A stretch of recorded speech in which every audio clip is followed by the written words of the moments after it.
എല്ലാ ഈ അപ്പമ്മ കാരണമാണെന്ന് ചിലപ്പോൾ പറയാൻ തോന്നുന്നത്.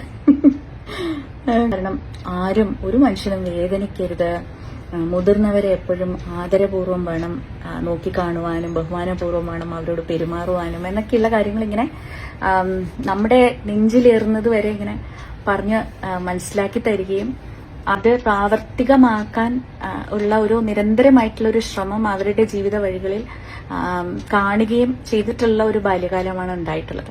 അതുകൊണ്ട് തന്നെ ഇപ്പോഴും ആത്മാർത്ഥമായി അത് പ്രാവർത്തികമാക്കാൻ ഇക്കാലത്തോളം ഞാൻ ശ്രമിക്കുന്നുണ്ട് എന്ന് തന്നെയാണ് എന്റെ വിശ്വാസം. ആ കണ്ടെത്തുന്ന നന്മകൾ നമ്മൾ ആ നന്മ പരത്തുക എന്ന് പറയുന്നത് അതിലും പ്രയാസം ഒന്നുമില്ല. സത്യം പറഞ്ഞാൽ അത് നാലാളോട് പറയുക എന്ന് പറയുന്നതിൽ വലിയ പ്രയാസമൊന്നും ഉണ്ടാവേണ്ടതല്ല.